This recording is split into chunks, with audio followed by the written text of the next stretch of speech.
All right. Well, I want to welcome everybody to this 100th anniversary edition of the Broadview National Reading Club.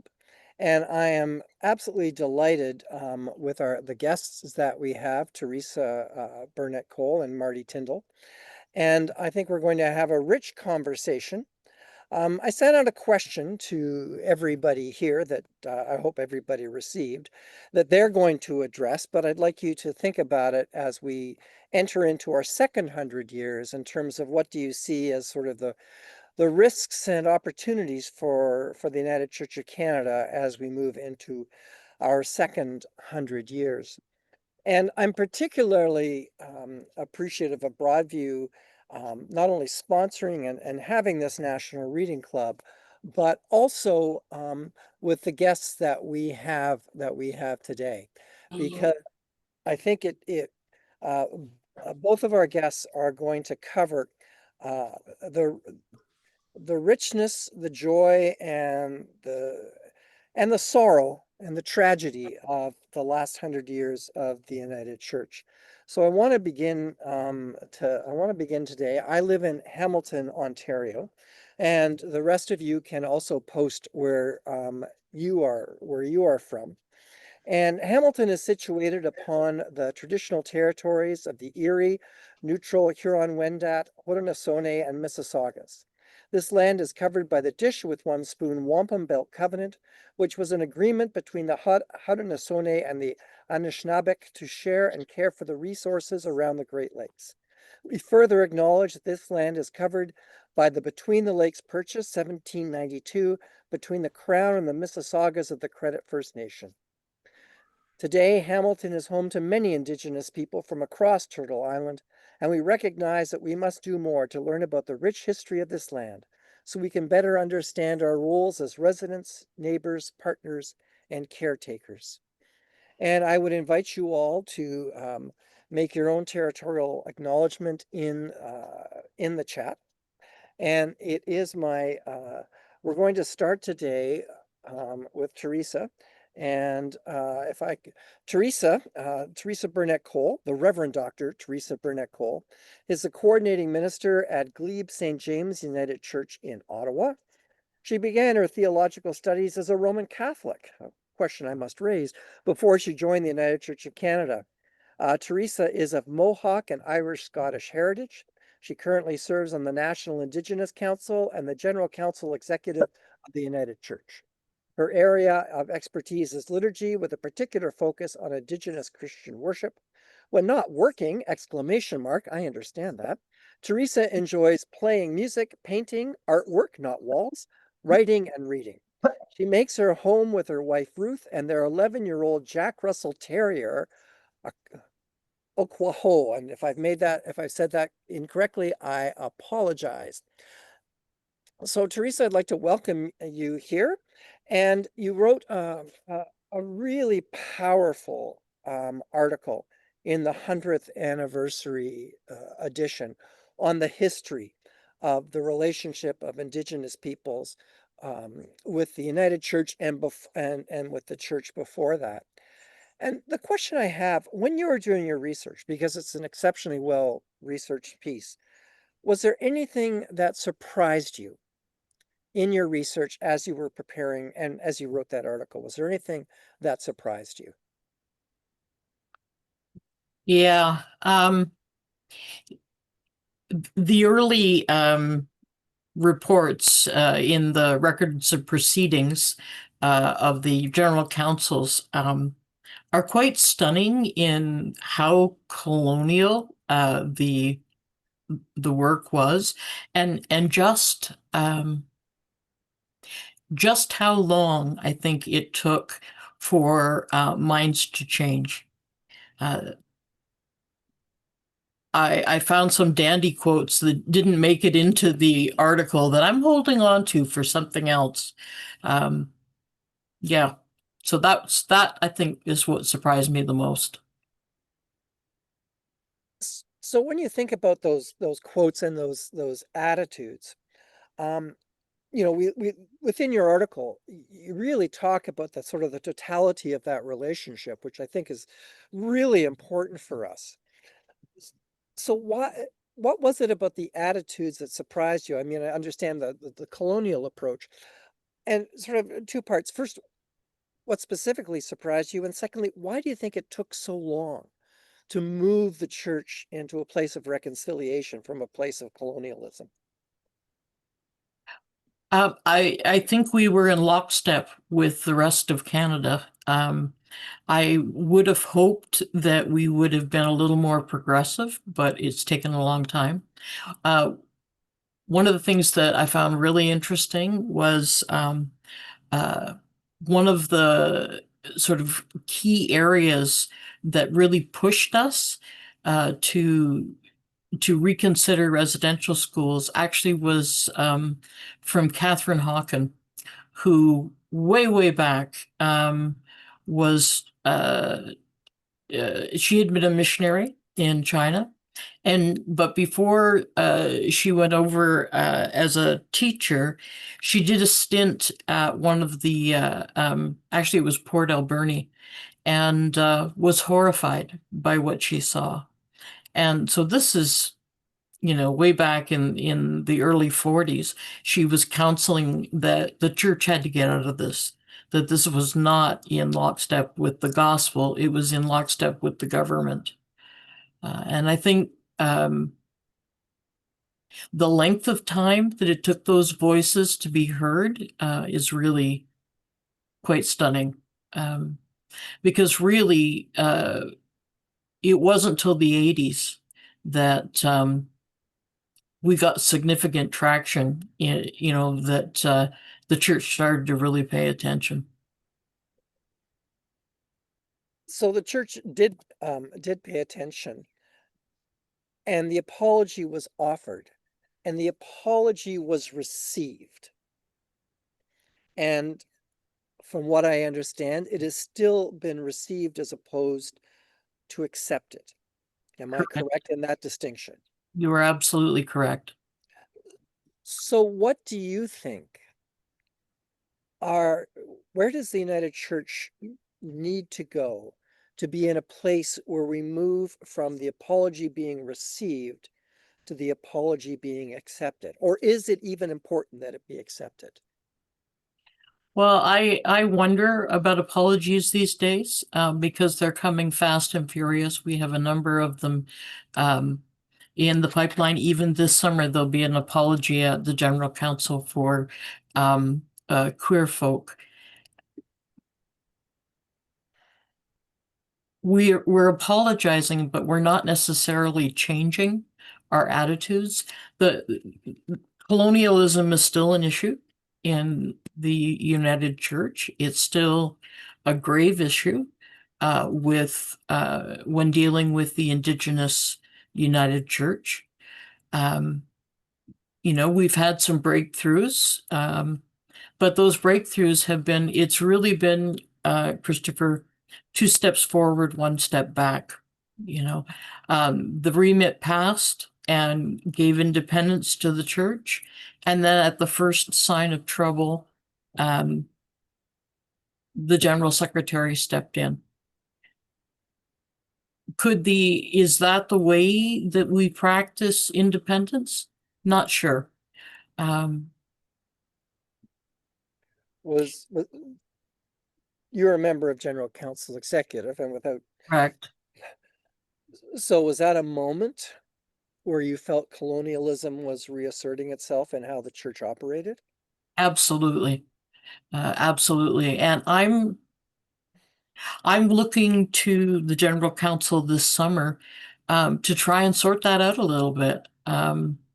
Certainly, the questions that I've been receiving are people wondering how come we did all the remit work and now we have this situation where the leadership of the Indigenous church is in complete disarray. And how do we, I don't even know how we fix it. Um, I But think, is, go ahead. I'm sorry, but to me, as somebody part of the United Church, I just feel this incredible sense of sadness that, um, here we are at our 100th anniversary, and you outlined the journey from our colonial past. And yet here we are again, with, you said, the indigenous leadership in disarray, and you're not even sure how this can be fixed. Clearly, there's some significant issues within the church that need to be addressed. And so if you're not sure, and I can certainly appreciate that, how it can be fixed, how do we move forward as a church in the midst of this? What is it that you believe that we as a church need to be doing moving forward?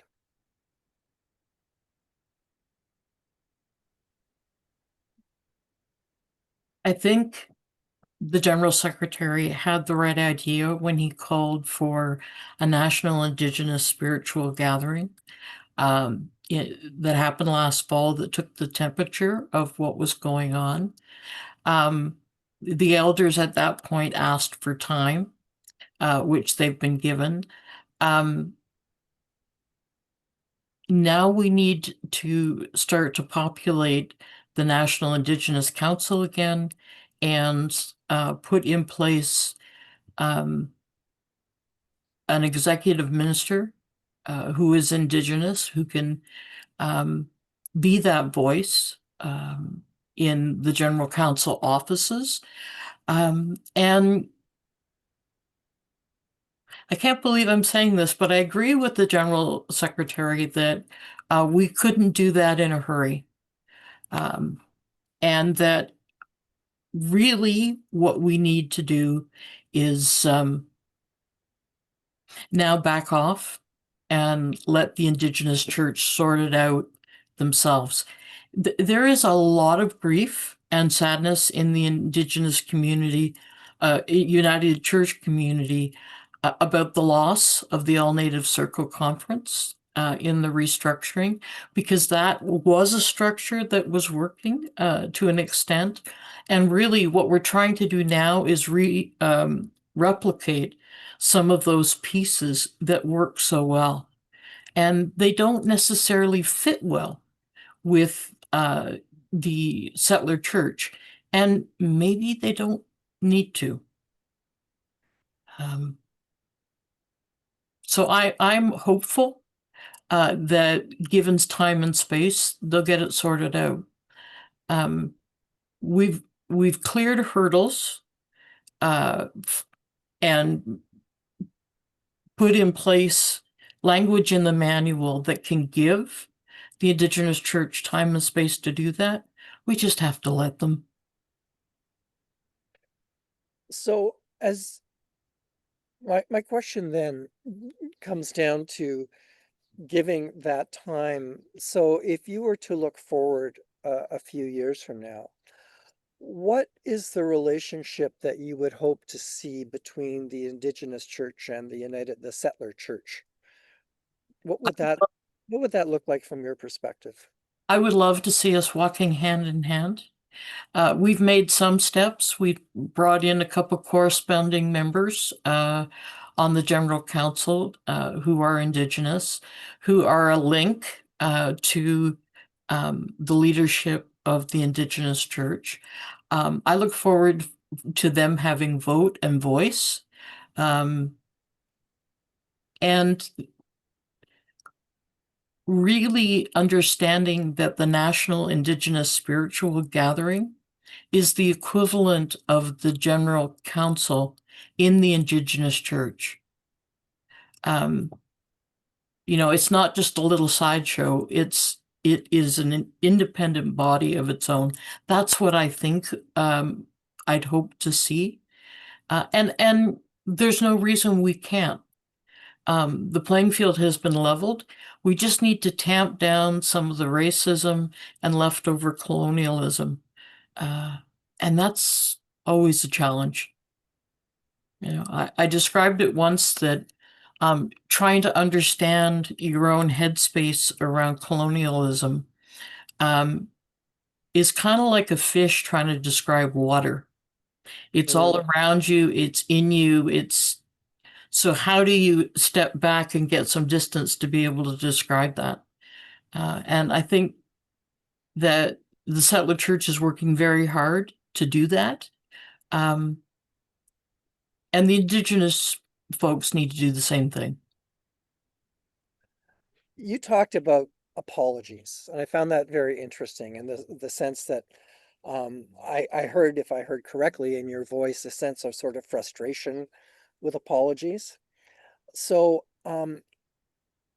what is your sense that apologies become sort of pro forma? In other words, just something that we do now. So I don't wish to be harsh, but let me be harsh for a moment, to sort of salve our consciences so we can then move forward. So what then, beyond apology, if I'm sitting in and we have clergy and we have members of congregations from across the country watching this, so what would your message be to them to move in terms of how we in local congregations can move beyond apology? It comes down to action, which is exactly what they were told 2 years after the first apology. We understand your heart, but we need to see action. There's a wonderful new book that has just come out called 52 um, Ways to Reconcile. And honest to bits, it's a list and some suggestions. Like the first one is have a movie night at church. Here are some movies you could watch and discuss. And he lays them out. That would be a really helpful way to do things. The TRC, what they really asked churches to do was to educate themselves. And I get that apologies, solve the conscience. It doesn't get you to know the neighbors any better. And that's what you need to do. Well, I think that's absolutely the challenge that you've given us. And I guess my own closing comment in our conversation is, um, personally, I would like us to move past that sense of the apology and the sadness into true reconciliation.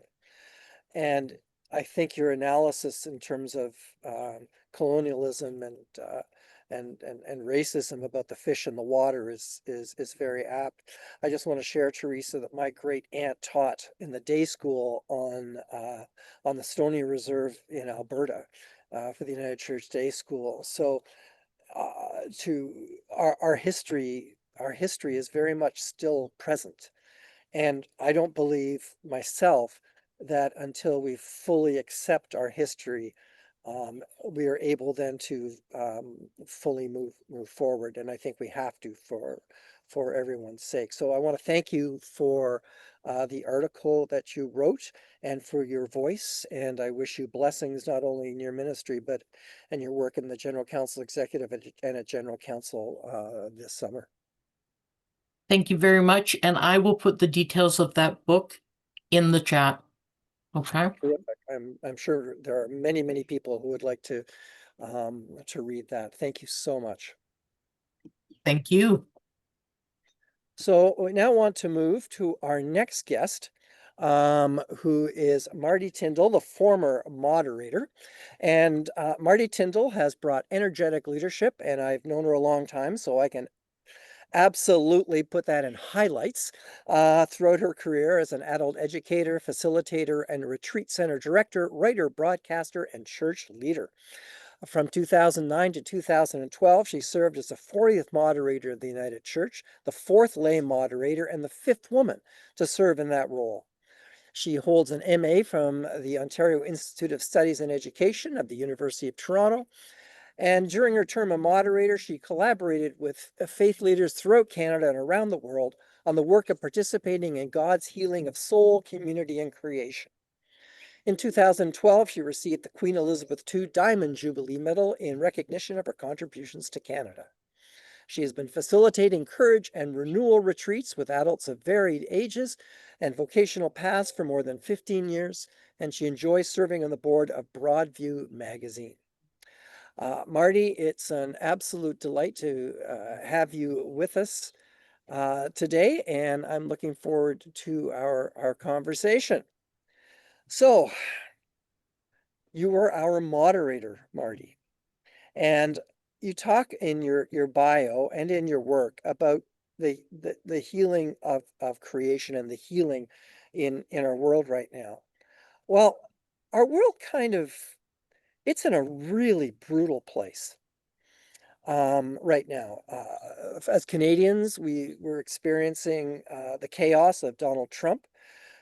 We are living in a society that is very angry and quick to trigger. You cannot go to any public office or your dentist without a sign saying, "Our staff will not accept abuse. We are doing our best."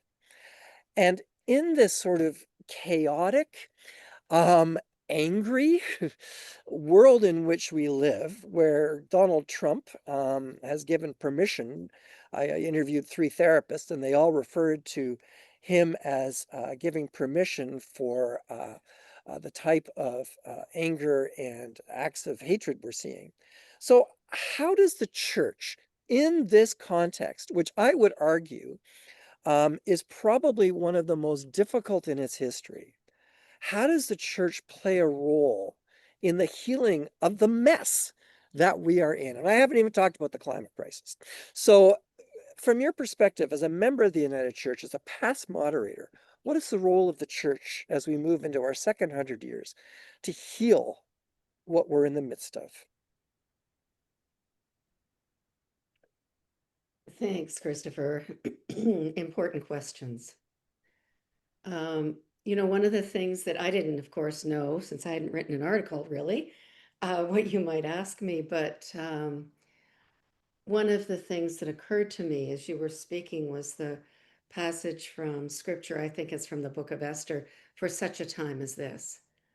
We are well positioned. We're in every community throughout Canada, from coast to coast to coast. Now, not every community, but you know what I mean. We have a presence in relationships in this context, this national context, in which we can and do have an impact. As you spoke about what's happening with the impact of President Trump and so on, I was thinking that the only way to grow respect is to be respectful. The only way to see more compassion is to be compassionate. The only way to bring wisdom to these troubled times is to do our work, our homework, and continue to learn. That's one of the, I'd say, the trademarks of the United Church of Canada historically is our commitment to learning, to education, to broadening our understanding, to listening to others. We have been known as a place for dialogue. And frankly, I think Broadview provides that kind of forum as well for dialogue amongst people with different perspectives. I get a little concerned when we start spiraling, I think, into a scarcity mindset. Well, we it's so awful, and this isn't happening, and that isn't happening, and the thing about that is that when we go there and we fuss about what we think is scarce, we actually create the conditions for more scarcity. And if I want to hoard things, if I want to protect my own or whatever, then that's what happens. It diminishes us, and it keeps us from bringing the gift of faith, the gift of gospel to our communities. So I would say that we are blessed and the world is blessed when we actually act out of our abundance, and we are in these communities. We have the capacity to reach out to people who are different, people perhaps as well who perhaps aren't as different from us, and create the conditions that we see lacking in other forums. You are right in terms of the scarcity mindset. I think we certainly are experiencing that right now. We're also living in a time of fear and anxiety. And that fear and anxiety, Marty, is also in my experience right now in the church, in the terms of an enormous uh, anxiety around our future. And where am I going to find the questions about where do I find the energy now to engage in an abundance mindset where I'm worried about keeping the lights on in 3 weeks, right? Or we're going to run out of money in a year. So how do we in a time and General Counsel Executive in their last meeting named the decline as something of actual great concern that needs to be a congregational decline. It needs to be addressed. So how do we move when we're in a place of anxiety and worry and fear?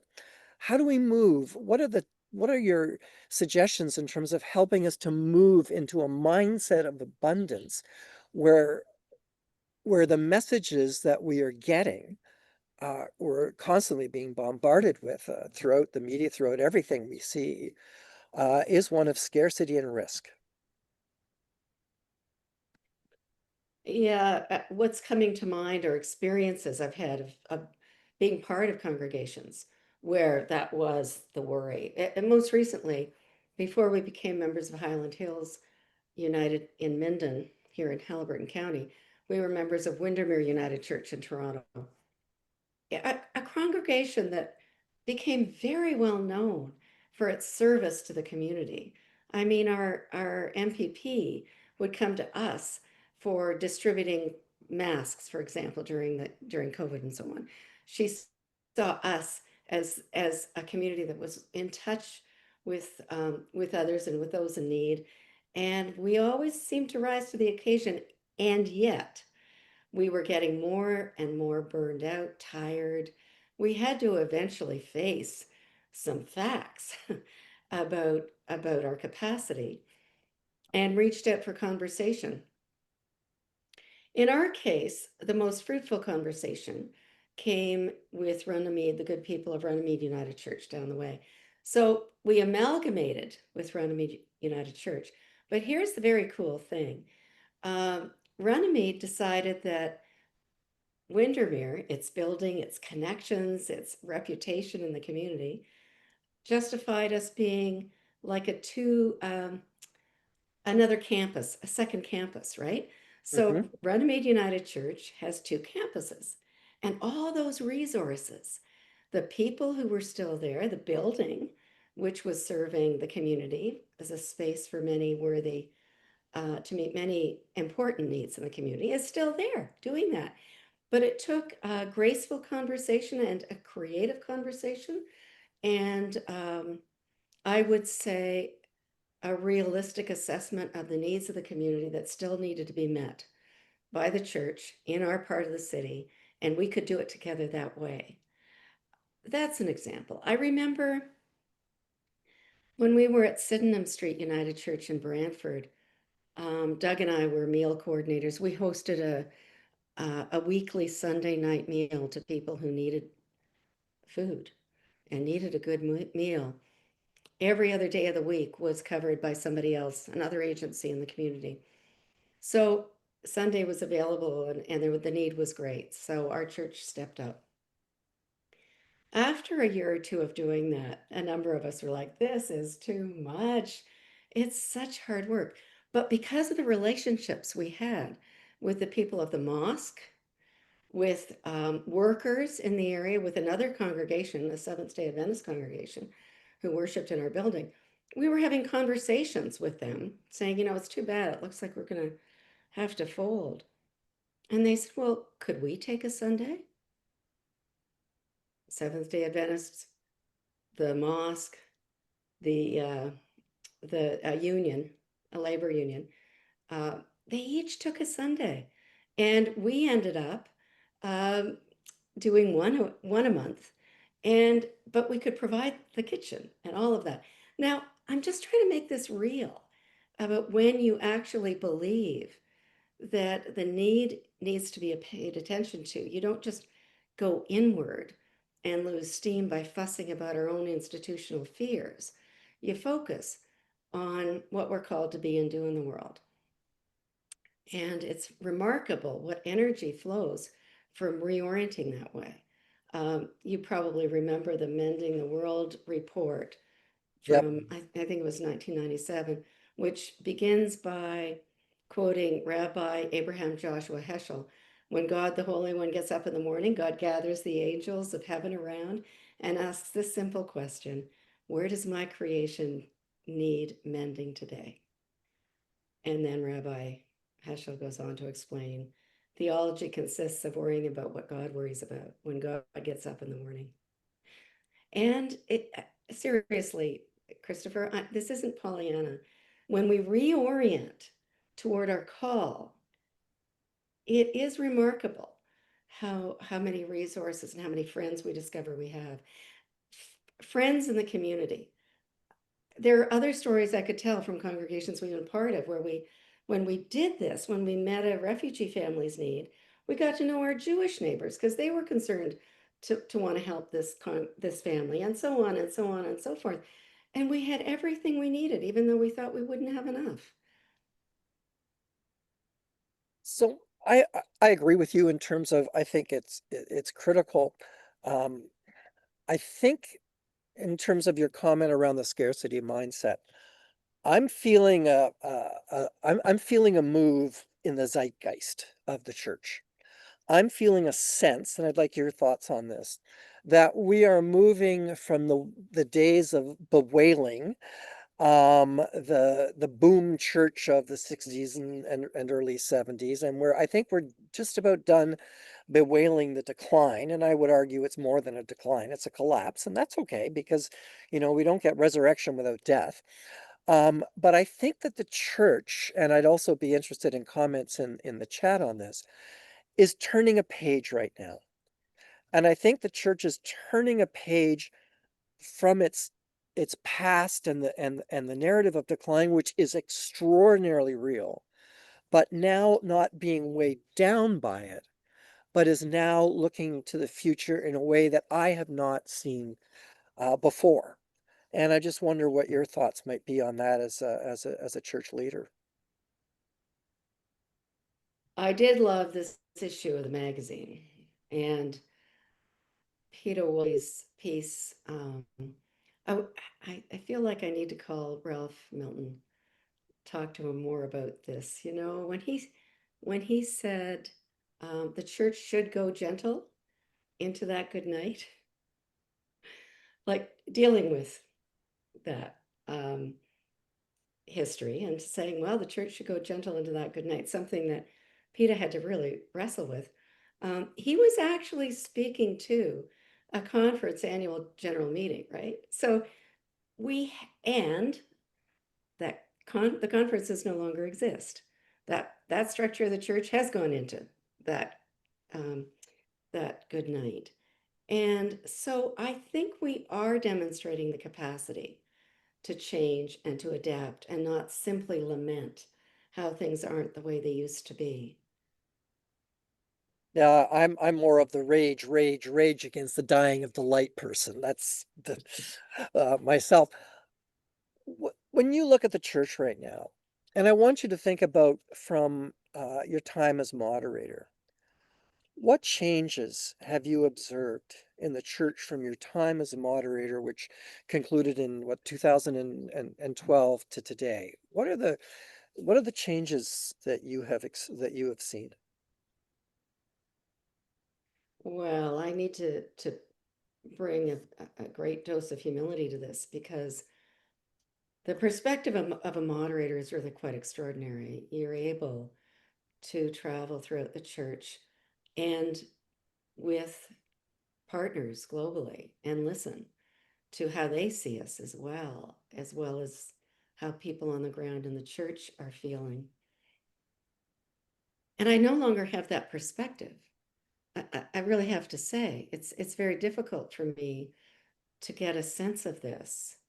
I do read general counsel executive minutes. And I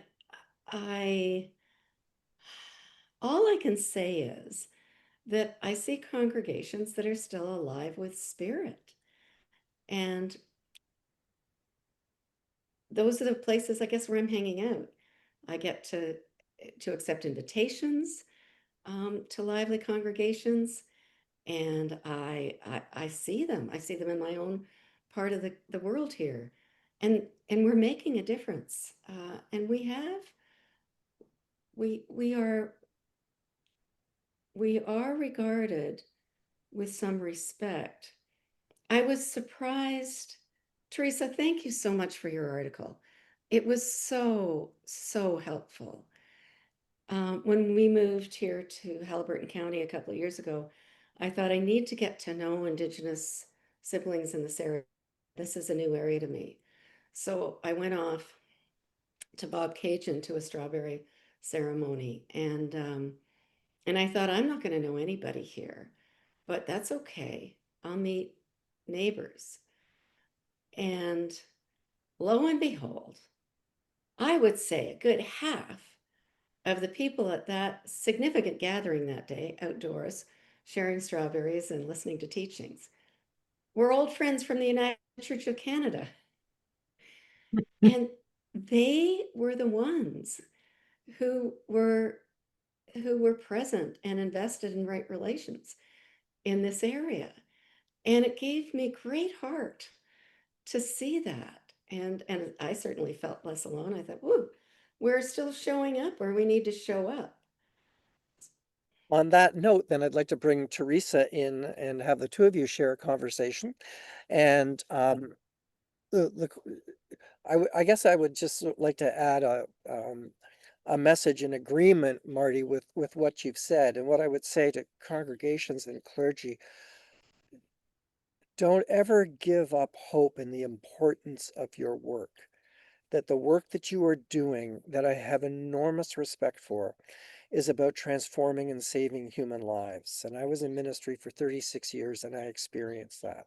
So I think what you are doing is incredibly important. I think your communities are incredibly important. And please don't ever lose hold on that. Just please don't. So I asked a question for the two of you to engage on this 100th anniversary, and that is the question of risks and opportunities. So in dialogue together, and I may kick in a minute or so, I'd like to hear from both of you talking together about what you both see as the risks and the opportunities for the United Church as we move into the next 100 years. Simple question, right? That was really easy. That was the easiest question I could come up with.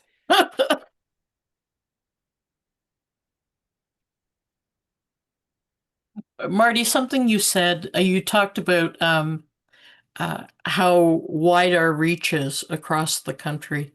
And I've had the opportunity to be in some groups who are starting to think differently about how we be church together and try to break out of some of that silo mentality and get people actually working together. So I work in a cluster of 5 churches who are doing that kind of thing. And yeah, they're involved in small acts that make a big difference in the wider community. And one of the things I see that might be considered a liability in the future is one of the things they've told us is we're going to have a lot less ministers. And we're going to have to think differently about how we populate the United Church.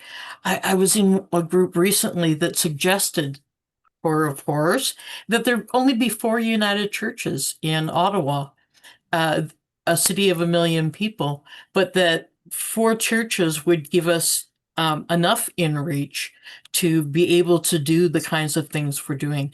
Maybe we need to go back to circuit riders as preachers. I can see a much more extensive use of licensed lay worship leaders being the leaders who are on the ground doing the work with the more professional clergy, oh, I hate that term, being resource people. I mean, that's one of the things that I think, while we think of it as a liability, is an incredible opportunity, and it's a way to remain in some of those smaller communities where we're losing our voice. Mhm. Marty, your thoughts? Well, in response to those good thoughts, Teresa, how old was I? I guess I was 25 years old at the time of the General Council in 1977 when we adopted a wonderful report at that council. I was involved in the youth forum leadership, but it was about the priesthood of all believers. And it so affirmed the role of lay ministry and lay leadership in the church. And I had really struggled with call as a young adult. That's a whole other story. When I talked with the wonderful clergy I spoke with, brought a very limited and sexist view to that conversation with me and said, well, maybe you could be a deaconess. And I said, what's a deaconess? And, and then eventually I said, why would I want to be a part of a club that doesn't want me? And, um, and then in 77, I was given this great gift of perspective that I still, as someone who wasn't called to work inside the church, as a layperson, I was still called to ministry, and I needed to take my calling and my discipleship seriously, and this is a church that has supported me as a layperson in that calling. Ironically, I've ended up working with and for the church much of my career, just the way it worked out, and yet I've had a real sense of being supported in a call as a lay person. And it's not only from the pulpit that ministry happens. As a retired retreat center director, for example, I don't think we should underestimate our other opportunities to bring health and healing. And we have facilities and properties and skilled facilitators and educators. We're not all theologians. I do appreciate your suggestion about leaning on the resources of a well-educated clergy, but we also have opportunities to study theologically as lay people. Opportunities that I've certainly taken advantage of over the years, and I do worry sometimes that we forget about all this. That in the last number of years, I don't know what's happening, but I'll just speak positively. I'm grateful to be in a congregation where there's a very robust roster of lay people who read the scripture, and there's strong lay leadership. But I've seen that kind of dwindling, that understanding of that. And when I watch general councils get tied in knots about the ordered ministry and how to work at different levels, roles, and like we're so much more than that.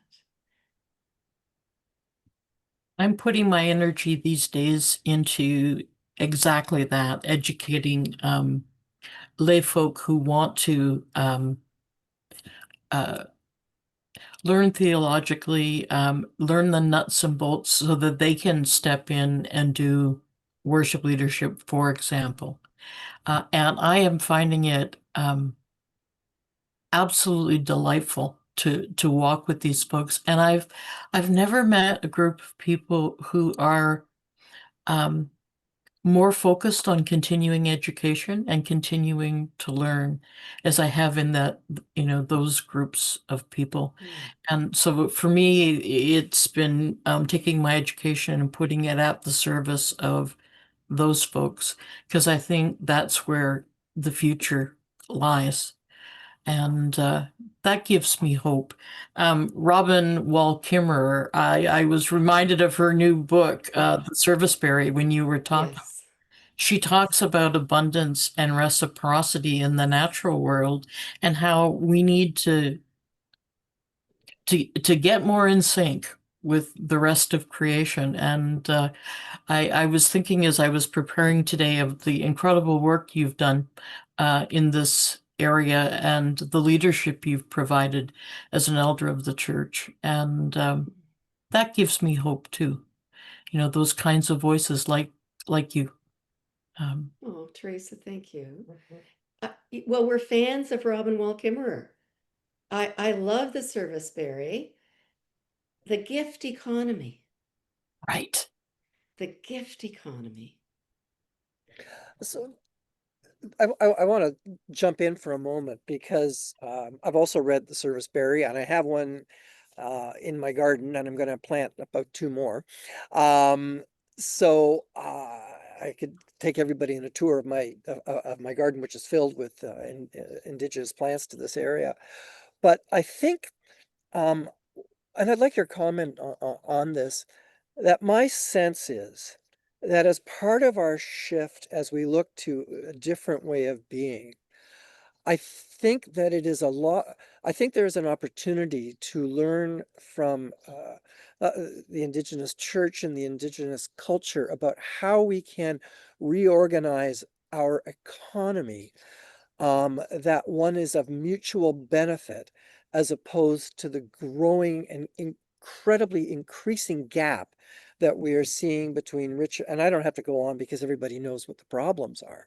But I'd like both of your comments in terms of how you see that knowledge being helpful for the church to help put forth an alternative way of our economic arrangements and our way of being. Well, I'm not sure I'm addressing directly your question, but you can't scratch the surface of any social justice organization in Halliburton County without finding people who are involved in the United Church, who are giving leadership there, contributing, active volunteers. We are partnering with others very actively.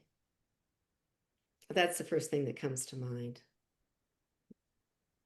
Yeah, when I came to Glebe St. James, I wanted to get to know the community.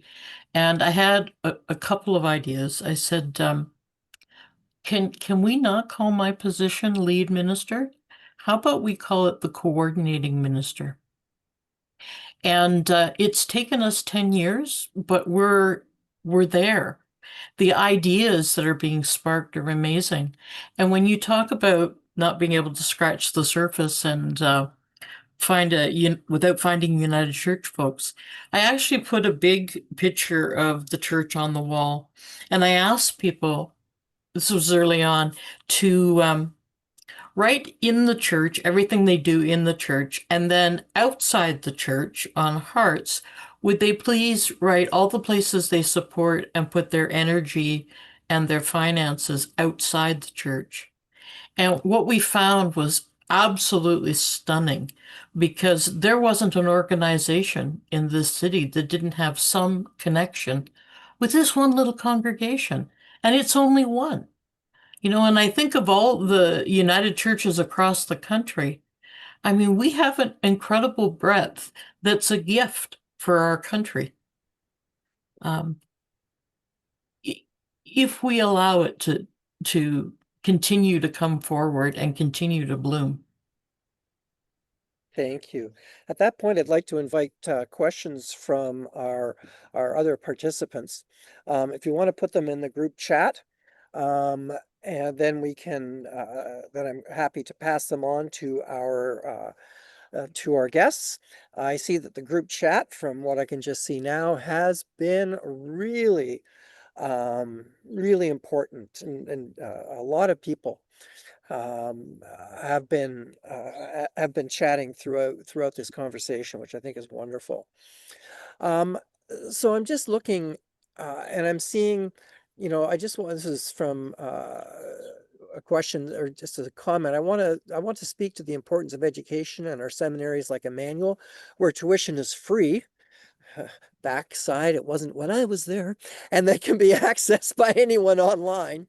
I am forever thankful for my professors and those with MDivs and DMins and PhDs, lay ministers or ministers, but education is profoundly important. Just saying. How would you, Agreed. what would your comment be about that? Oh, I agree, Sherry. I saw that comment and I just agree wholeheartedly.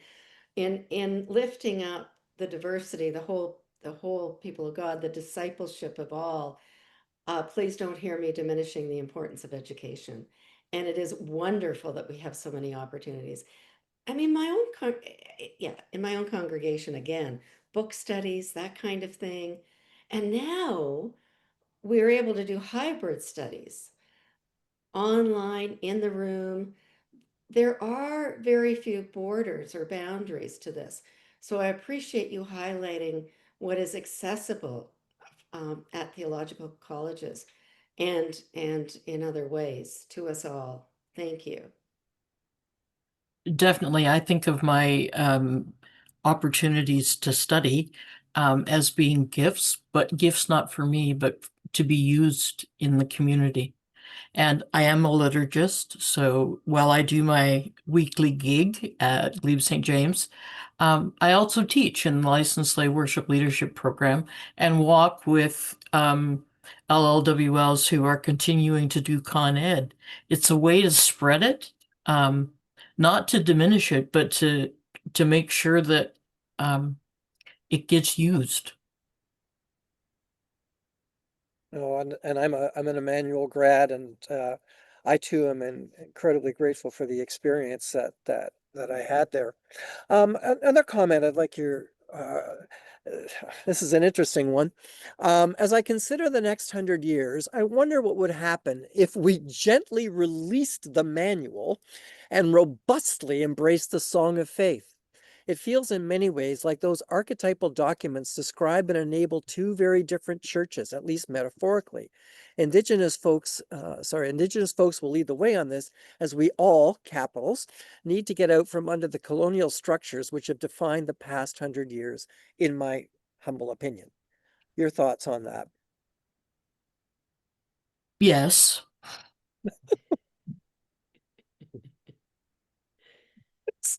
Okay then,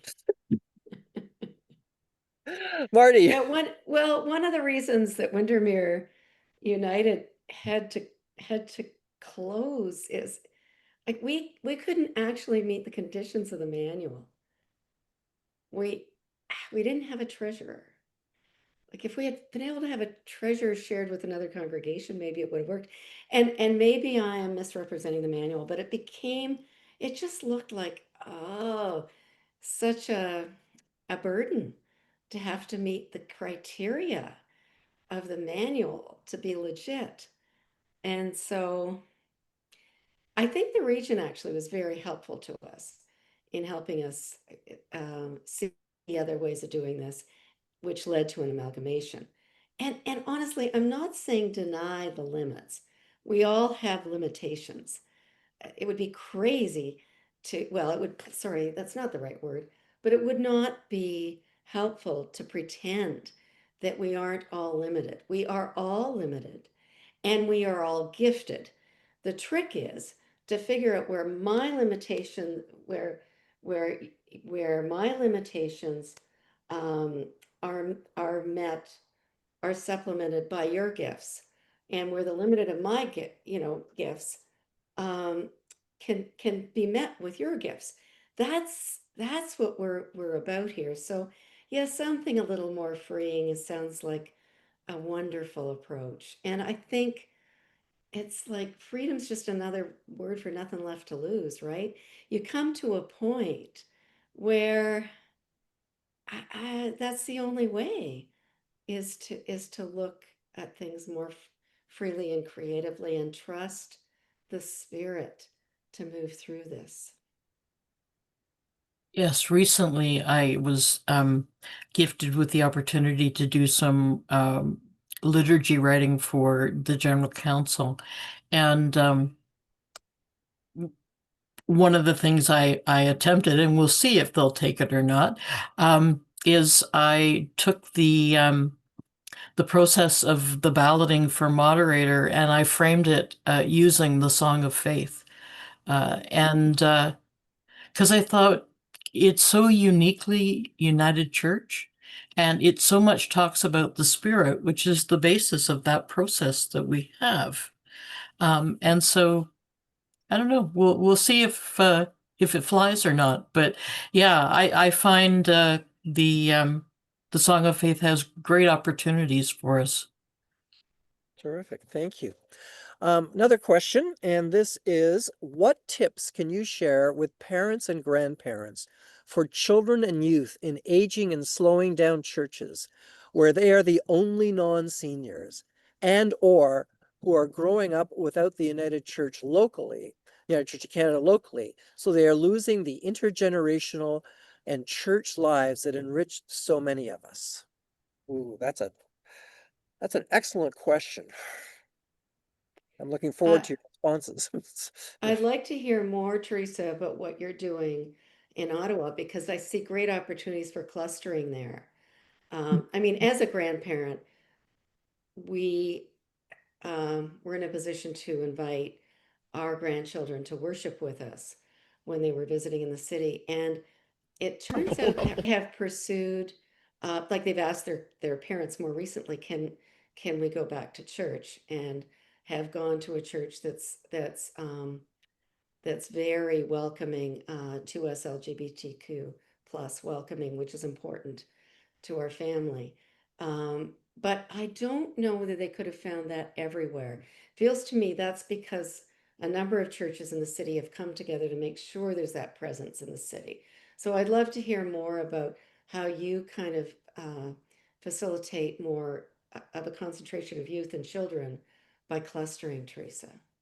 Well, that's something we're working on right now because we recognize that it's an issue right across the groups. So, for example, one of the pieces is a Rainbow Youth Group that is at one of the other churches, but that has opened their doors to the youth of all 5 of our communities because you got to have enough kids to be able to do something. In our own case, around Sunday school, we're trying to break that down a little bit. And we've had to change how we do things for this coming fall. And as we started to look a little further afield, it turned out all we had to do is walk downstairs.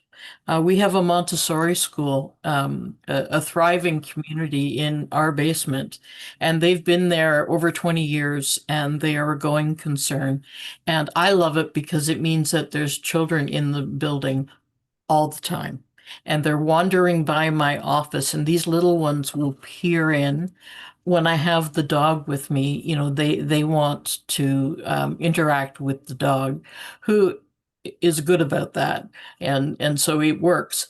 But when we wanted to do Sunday school, it turned out that there was someone um, on the staff who was gung ho about it and has all kinds of ideas. She runs the after school program as part of her duties. And so she's coming upstairs.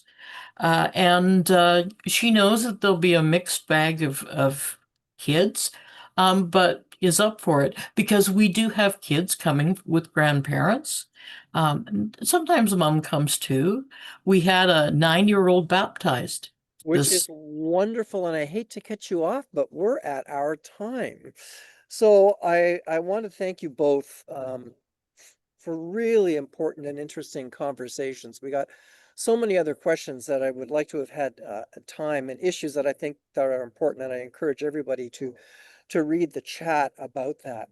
The Broadview National Reading Club is an important place of conversation and the sharing of ideas, as is Broadview Magazine.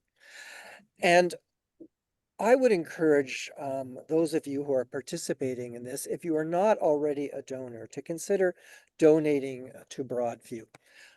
I believe myself, and yes, I am absolutely a writer for Broadview, and I host this program, but I believe passionately in what Broadview represents and the difference that it can make right now, especially in the era in which we find ourselves, which is most difficult. Broadview, like every other charitable organization that depends on mail-in checks, got badly wounded by the postal strike in the fall. So we have sent out another letter, and I would prayerfully hope that you would think of supporting this organization that is doing such, I think, an excellent job of providing a balance and thoughtfulness in very difficult times. I would say to everyone right now, happy anniversary for the 100th anniversary of the United Church. I hope it is a time of joy and reflection for all of us, and that we can continue as a denomination to move forward into a place of vitality and health, and move from lament to the joy to which God is calling us. So bless you all, and thank you so much for being part of this program today.